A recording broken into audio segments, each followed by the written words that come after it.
Both of these whiskeys are standing on the shoulders of a whiskey giant from the past. Let's talk about it.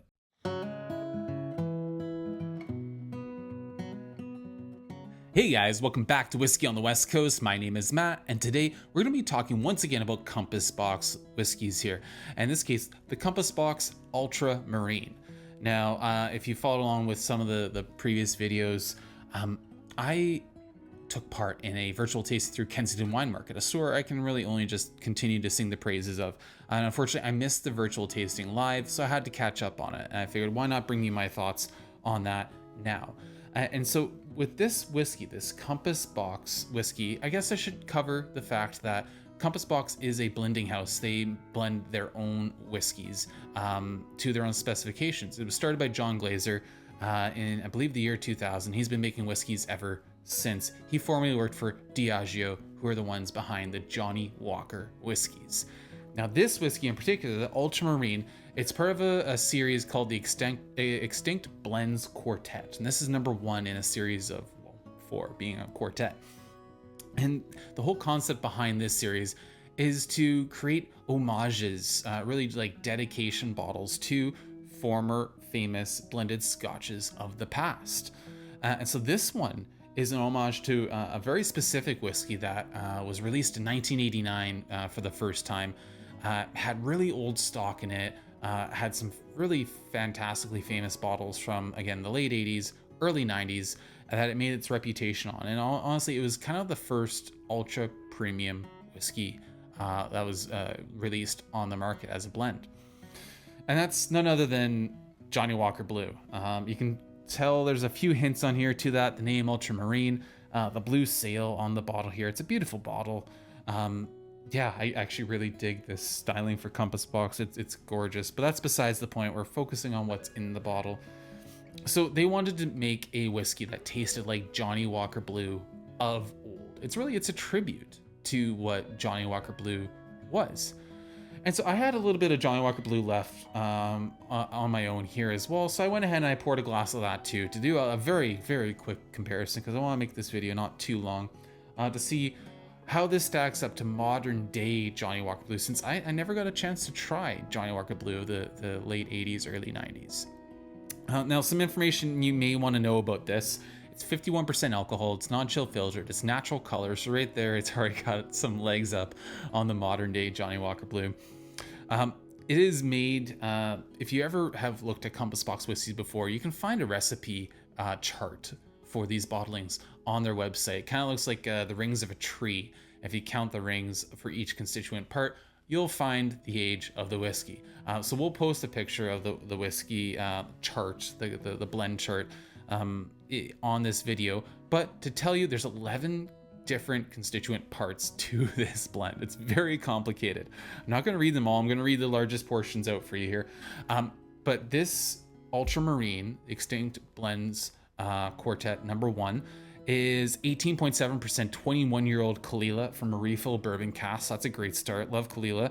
17.2% 22-year-old Girvan single grain whiskey. So it's got a large proportion of single grain whiskey to start off the hop there. That's from First Hill Bourbon as well. It's 10.8% 17-year-old blended grain from refill bourbon. So right there, we're at about 28% grain. So about a third grain. Yeah, interesting. 15.6% 20-year-old Glendolyn single malt. First fill sherry cask is what that came from. It's 9% 28-year-old blended malt from refill sherry. That's interesting. I'd love to know what goes into these like random parcels of blended malts, but we'll never know. The other parts of it are Milton Duff, Glen Ord, Speyburn, Cameron Bridge grain as well, and another interesting 3.9% of 31-year-old blended scotch from refill sherry. So there's a lot of aged stock in this, a lot of aged whiskey. So enough about that. You probably want to know just what this tastes like, and real quickly how it stacks up to old Johnnie Walker Blue here. So let's get to it.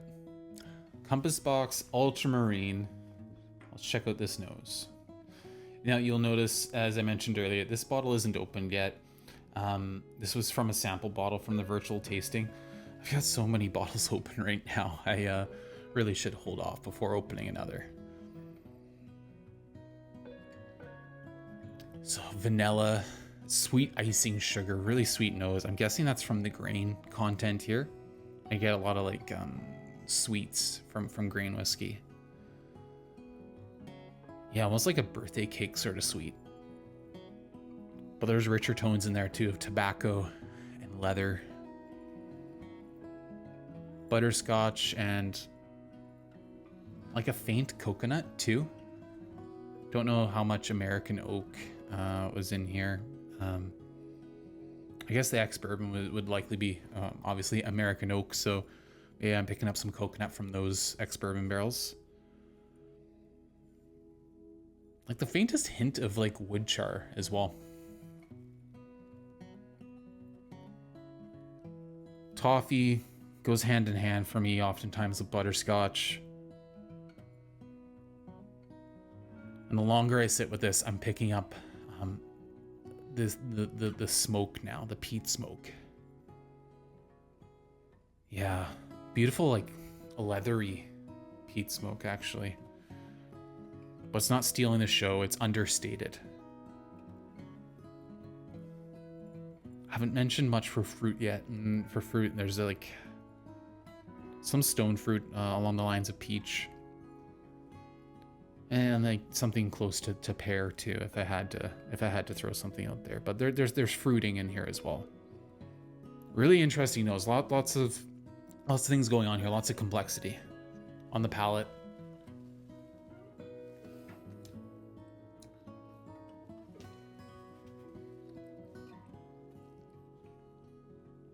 Very surprised. The first thing I got was peat.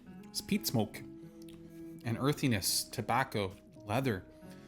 Then the sweets popped in there, like sugar cookie, and into dark fruits and prunes.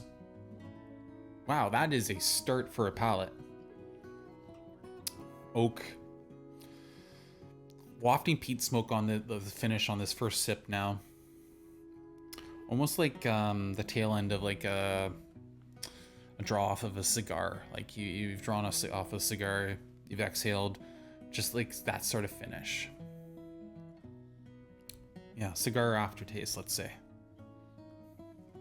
Oak and malt. Well, another sip is definitely needed here.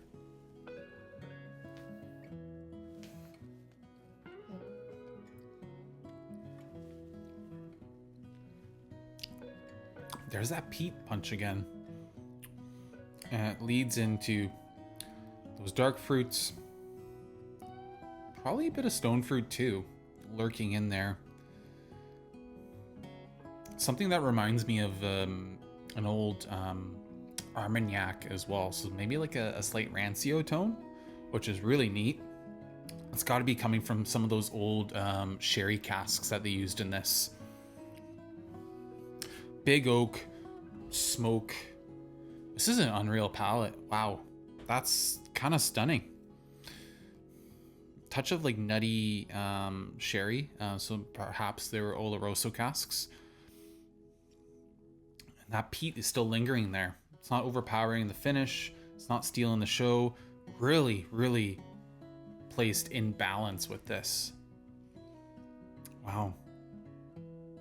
This tastes old too. It certainly doesn't taste young. And I mean, that's an easy thing for me to say, knowing what's gone into this. The youngest thing in this, I believe, is somewhere around 17 years old. There might be some of the smaller constituent parts that were younger. For the larger portions, the smallest bit was 17 years old. Yeah, that's a fantastic whiskey.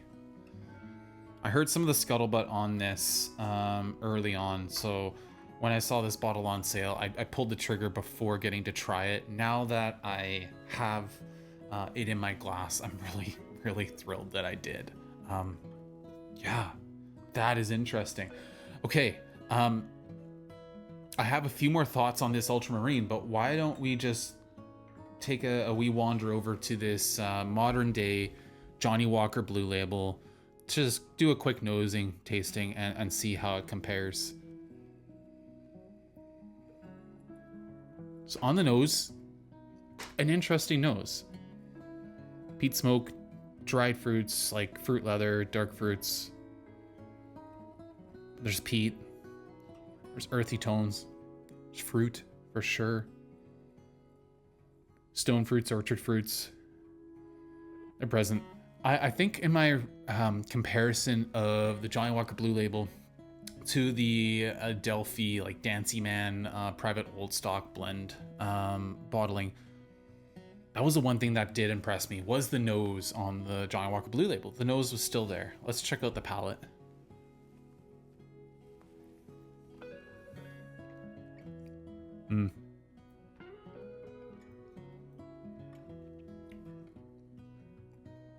This is where this whiskey loses me. I don't, maybe I shouldn't describe a whiskey this way, but this palate's almost flaccid. There's nothing to it. It's just not, there's nothing bold, big. There's nothing really fantastic about this palate. It is muted. It is dull. It's palatable. I can drink it. I can swallow it. I'm not gonna, turn down a glass of it, but it's forgettable. And being colored and 43% alcohol, chill filtered, I could see how it got that way. Plus, the stock that they're putting into this now isn't anywhere near the quality that they were in the late 80s, early 90s. So yeah, I can see why this would struggle next to something like this Compass Box Ultramarine Extinct Blends Quartet bottling #1. This is, yeah, the nose is there. The nose is there, but the palate is just not.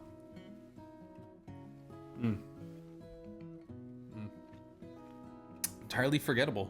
Outside the fact that these two bottles cost almost the same amount. They're very close in price, especially if you pick up the Compass Box on sale. Yeah, I don't see any reason to pick up the Johnnie Walker Blue unless that's a dream bottle for somebody as a gift, if that's what they really want. But this Ultramarine was harmonious the whole way through. The nose sets up the palate and the finish perfectly. Really well blended, really thoughtfully put together. I am just jiving with this whiskey so well. Let me know if you can in the comments down below if you had those old Johnnie Walker Blue Label blends. Let me know what your thoughts were on them, because I've heard stories that they were just fantastic. And it sounds like the people at Compass Box agree. They were something to be proud of. And that's probably why they've done a bottling here that's almost like a tribute to it. Again, an homage to that blend of old. It's standing on the shoulders of that whiskey, as is this Johnnie Walker, the contemporary Johnnie Walker Blue Label. But one of these is up to the task, and the other one simply isn't. If you had both these whiskeys, also let me know your thoughts in the comments. I'm always happy to hear feedback. And just thank you once again for joining me on Whiskey on the West Coast. If you can go ahead, share, like, subscribe to the channel if you haven't already. It really helps, and I hope you join me for more in the future. Until next time, I'm gonna continue enjoying this glass of whiskey that, oh yeah, I'm loving this. This is my first taste of it. I really don't think it's appropriate to give it a score, but know that I'm happy having a bottle, so it's a buy for me. From the West Coast, until next time, Slange.